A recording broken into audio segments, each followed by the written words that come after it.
Assalamualaikum warahmatullahi wabarakatuh. Selamat datang kembali di Chemistry, cerita mistis para pendaki. Apa kabar kalian semua? Semoga dalam keadaan baik-baik saja. Yaps, di kesempatan kali ini ada sebuah kisah yang datang dari Eka Chandra Kirana saat mendaki ke Gunung Gede di masa new normal ini. Ia mengaku mendapati pengalaman mistis saat melakukan pendakian lintas jalur, naik via Putri dan turun via Cibodas. Seperti apa kisah dari Eka Chandra Kirana? Sebelum masuk ke ceritanya, jangan lupa like, comment, and share video ini. Dan buat yang belum bergabung, kalian bisa klik tombol subscribe. Nyalain juga lonceng notifikasinya agar kalian gak ketinggalan cerita-cerita terbaru dari Chemistry.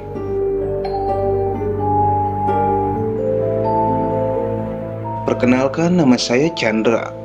Saya mau sedikit bercerita tentang pendakian lintas jalur saat berkunjung ke Gunung Gede Pangrango, yaitu naik via Putri dan turun via Cibodas. Awalnya saya tak mempunyai niatan untuk mendaki ke gunung di tahun ini, mengingat kondisi pandemi yang semakin hari semakin parah.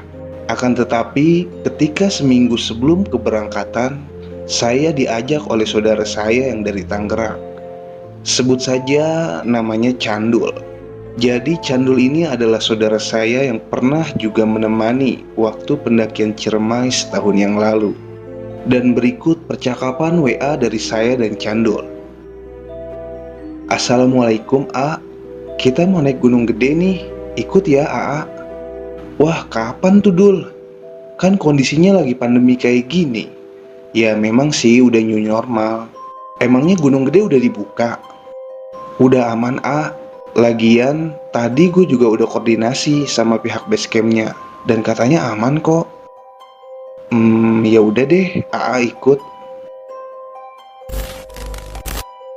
Tiba saatnya waktu pendakian, tepatnya pada tanggal 5 dan 6 September 2020. Saya waktu itu berangkat dari Tasikmalaya bersama 3 rekan saya menggunakan sepeda motor saat itu. Dan kita sudah janjian bersama Candul dan teman mereka dari Tangerang untuk berkumpul di basecamp Cibodas.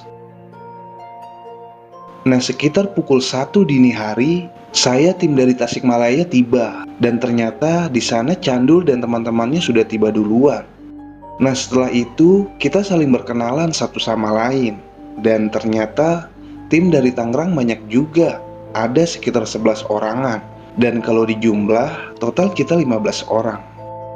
Sekitar pukul 5 subuh, kita bergegas dan bersiap mencari angkutan ke basecamp Putri. Karena kita memang berencana naik lewat Putri. Dan di basecamp Cibodas, kita hanya jadikan tempat parkir motor saja. Karena mengingat kita akan lintas jalur dan turun via Cibodas. Angkutan pun datang dan kami langsung on the way ke basecamp Putri. Sekitar setengah jam berlalu, akhirnya kami sampai di basecamp Putri. Nampak di sana suasana sangat penuh sesak dengan para pendaki, dan itu sedikit menyurutkan mental saya karena banyaknya dari pendaki yang tak mematuhi aturan protokol kesehatan. Setibanya di basecamp, Candul langsung mengurus registrasi. Dan sekitar pukul setengah 7 pagi, kita memulai pendakian. Oh iya, pendakian dibagi menjadi 2 tim. Pertama, tim saya dari Tasikmalaya yang berjumlah 4 orang. Dan tim kedua yaitu tim Candul yang dari Tangerang yang berjumlah 11 orang, dengan adanya 1 wanita. Ketika semuanya sudah siap, akhirnya saya dan tim pertama mulai pendakian. Dan setelah 40 menit berjalan, tim saya melakukan istirahat. Dan juga supaya tidak terlalu jauh dengan tim kedua. Lalu sekitar 40 menit istirahat dan badan sudah mulai kedinginan, tak nampak juga tanda-tanda dari tim kedua datang. Lalu akhirnya saya memutuskan untuk kembali berjalan. Ketika baru saja berjalan sekitar 3 langkah, dan waktu itu saya berada paling belakang di antara 3 teman saya. Entah dari mana, saya mendengar suara orang mengucapkan salam. Dan kagetnya saya, tidak ada orang di belakang saya. Saat itu saya nampak tertinggal 2 meter dari rombongan. Dan di situ saya tetap berpikir positif, lalu tetap melanjutkan perjalanan. Pos demi pos pun kami lalui, dan ketika sampai di pos 4, di sana saya kembali beristirahat. Sampai kurang lebih 1 jam kami beristirahat, tim kedua juga belum terlihat. Ada perasaan was-was di sana, mengingat kita sulit untuk berkomunikasi karena HT yang kami bawa mendadak tidak bisa dihidupkan. Namun, tim kami tetap berpikir positif dan kita memutuskan untuk menunggu di pos 5 saja, yaitu di alun-alun Surya Kencana. Mengingat itu adalah pos yang kita sudah putuskan menjadi tempat camp sebelum summit nanti. Dan kita lanjut berjalan. Tapi entah dari mana dan siapa orangnya, saya kembali mendengar kata-kata orang mengucapkan salam. Tapi tidak hanya itu, terucap juga kata 2 kalimat syahadat. Masya Allah, saya benar-benar heran. Dan di sana saya bergumam dalam hati, Subhanallah, Allahu Akbar, begitu besar kekuasaanmu. Lagi-lagi kau melindungi dan mengingatkan hamba-Mu ini ya Rob. Semoga ini pertanda kau akan menuntun hamba dan rombongan untuk sampai ke puncak dengan selamat. Sampai akhirnya kami pun tiba di pos 5, yaitu Surya Kencana. Kali itu waktu pukul 3 sore, dan di sana saya bersama tim segera mencari spot untuk kita dan tim kedua mendirikan tenda. Dan ketika kami sedang sibuk mencari spot tenda, tiba-tiba tim kedua datang dengan Candul yang menjadi leader saat itu. Alhamdulillah Dul, udah datang, aman kan di jalan? Ucap saya. Alhamdulillah aman, cuma ya kita sering berhenti karena bawa cewek juga kan. Lanjut kita mendirikan tenda, memasak makanan, lalu beristirahat. Dan sekitar pukul 9 malam, saya memutuskan untuk masuk ke dalam tenda dan memilih untuk tidur duluan, mengingat kondisi badan yang sudah lelah sekali. Maklum saja, 8 bulan ini tidak mendaki gunung. Malam pun semakin larut, saya semakin lelap dalam tidur. Tapi sekitar kurang lebih pukul 1 dini hari, saya terbangun. Dikarenakan saya dikejutkan dengan pintu tenda yang tiba-tiba terbuka, seperti ada yang mendobraknya dari luar. Saya pun terkejut, lalu terbangun. Dan ternyata itu disebabkan oleh badai. Ya, badai malam itu sangat besar sekali, sampai mengoyakkan tenda kami.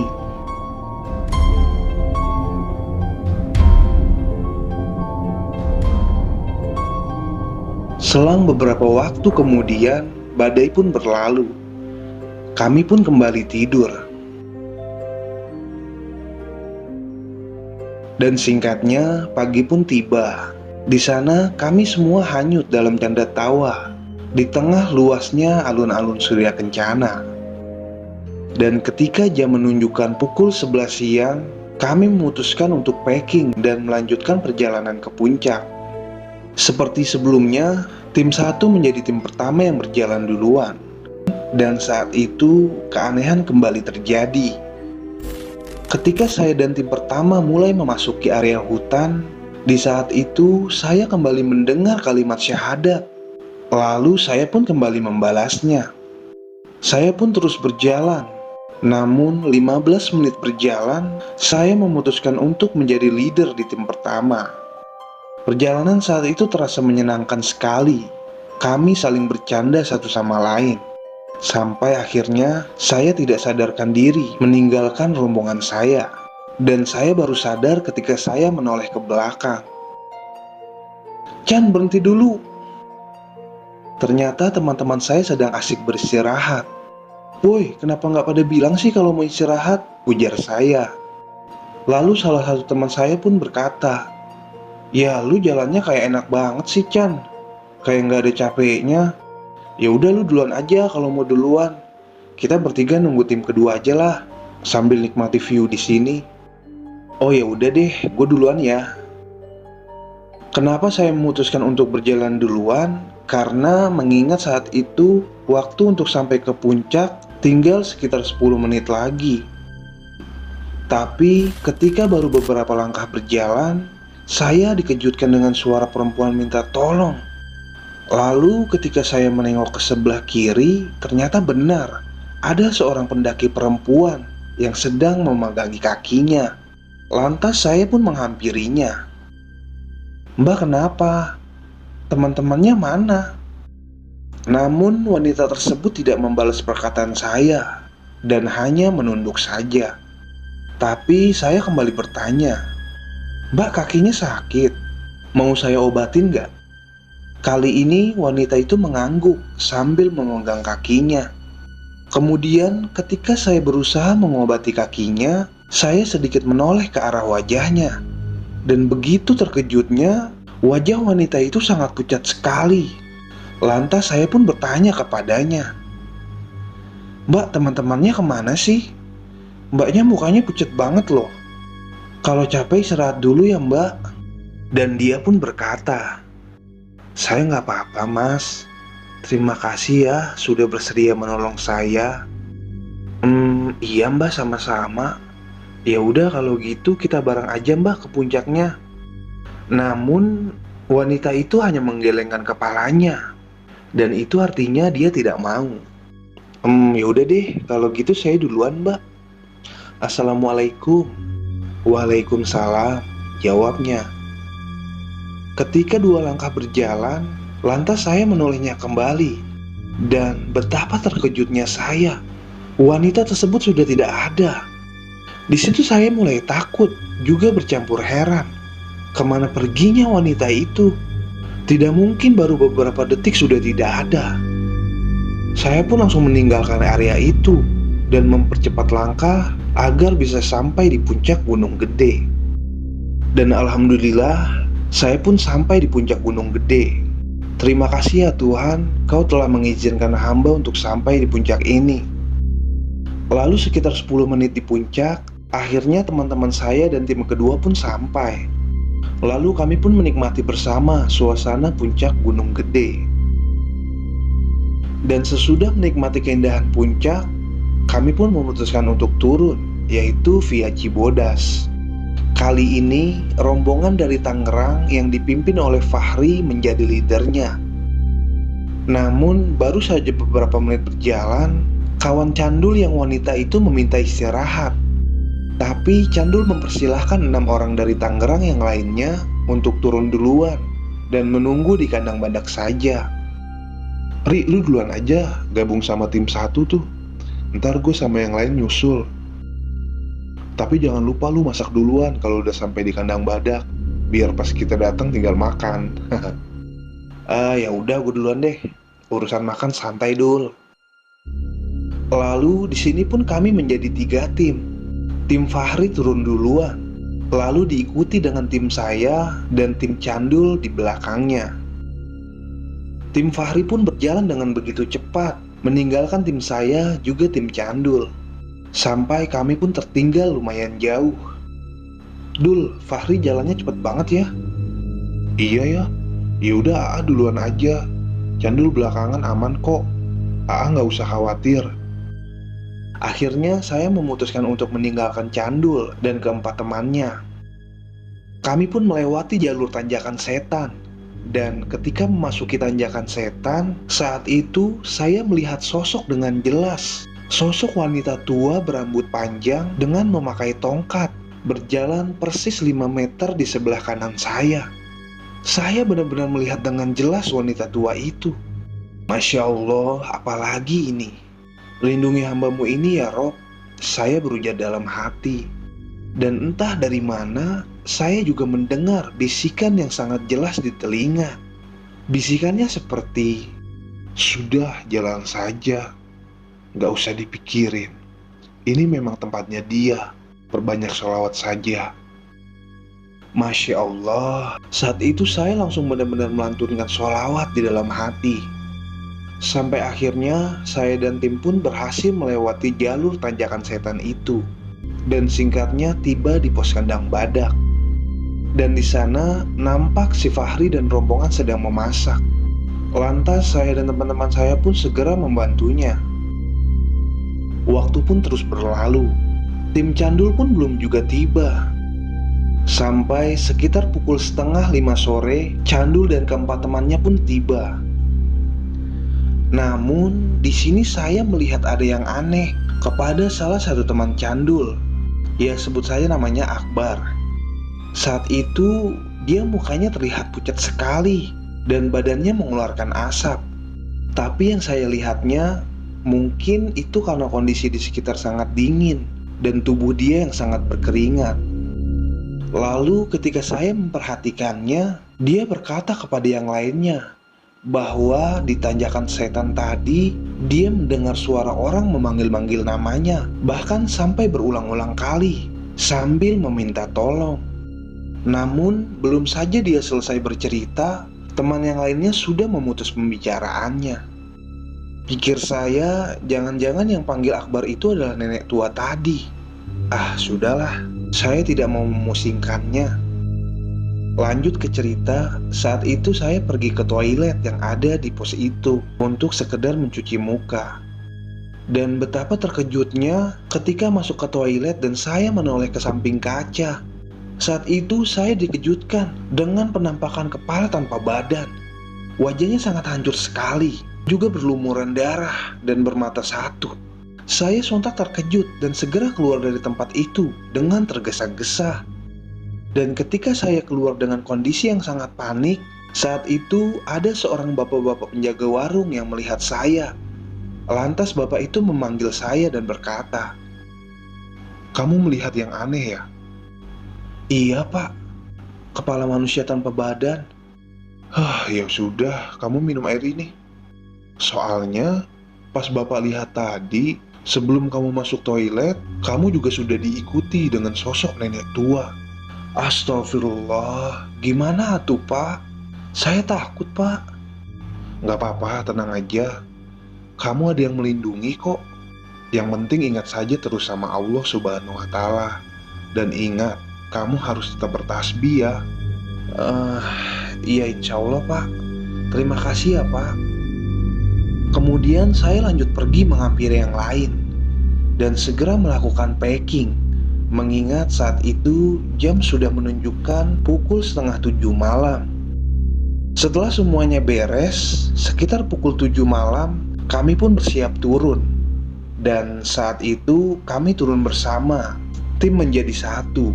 Dengan posisi tim dari Tangerang berjalan lebih dulu, sedangkan saya dan ketiga teman saya dari Tasikmalaya berjalan mengikutinya. Tapi baru saja meninggalkan pos kandang badak, saya kembali dikejutkan dengan sosok pocong di balik pohon besar. Namun rupanya saat itu tidak hanya saya yang melihatnya. Teman saya yang bernama Fahri juga melihat pocong itu. Astagfirullah, pocong ujar Fahri. Udah kita baca-baca aja ya Far, yang penting jangan bengong ya. Kemudian kami melanjutkan perjalanan. Dan singkatnya, ketika sampai di pos 3, saya meminta izin kepada Candul dan rombongan Tangerang lainnya untuk turun duluan. Mengingat saya dan ketiga teman saya yang dari Tasikmalaya harus bekerja Senin paginya. Dan kala itu waktu sudah menunjukkan pukul 9 malam. Candul pun mengerti dan mempersilahkan saya dan ketiga teman saya untuk turun duluan. Lantas kami pun pamit kepada Candul dan teman-teman yang lainnya. Akhirnya saya dan ketiga teman saya pun berjalan hanya berempat. Wah, ternyata jalan berempat suasana hutannya dapat banget. Dan ketika memasuki jembatan dinosaurus, teman saya berkata, "Jalannya kita satu barisan ya, beriringan gitu samping-sampingan. Gue takut nih." Nah, ketika berada di tengah-tengah jembatan, sialnya kita berempat mendengar dengan jelas suara khas Mbak Untai. Dan itu membuat kami berempat semakin panik dan mempercepat langkah kaki. "Tuh kan Chan, gue bilang apa? Ini jembatan mistisnya minta ampun," ujar Andi. Dan kita pun terus berjalan. Suasana semakin sunyi, malam semakin larut. Kami seperti diawasi saat itu dari semak-semak kiri kanan jalan. Saat itu kami hanya berpasrah. Dan sampai di batas ujung jembatan itu, entah kenapa suasana semakin mencekam. Sampai kami pun melewati pos, yaitu Telaga Biru. Dan entah apa yang membuat pandangan saya menoleh ke arah kanan jalur. Dan ketika saya melihat di seperti sebuah shelter, saat itu saya kembali dikejutkan oleh penampakan sosok Mbak Kuntai yang sedang berdiri tegak memandang ke arah kami. Sontak saya pun terkejut. Lalu teman-teman saya pun juga kaget mendengar teriakan saya. Apaan? Ada apaan sih, Chan? Itu. Wah, semuanya langsung panik dan langsung berlari. Kami tidak memikirkan apapun saat itu. Yang kami pikirkan adalah terus berlari dan berlari sekencang-kencangnya. Sampai akhirnya kami pun tiba di base camp Cibodas tanpa ada luka dan gangguan lainnya. Kami pun kembali bersyukur karena tidak terjadi apa-apa pada kami. Lalu kami pun beristirahat sejenak di sana dan kemudian melanjutkan perjalanan pulang ke Tasikmalaya sekitar pukul 1 dini hari. Dan kami pun juga mendapat kabar saat tiba di Tasikmalaya bahwa rombongan Tangerang pun turun dengan selamat dan melanjutkan pulang sehabis subuh. Dan itulah sedikit pengalaman pendakian saya saat mendaki ke Gunung Gede via Putri dan turun via Cibodas.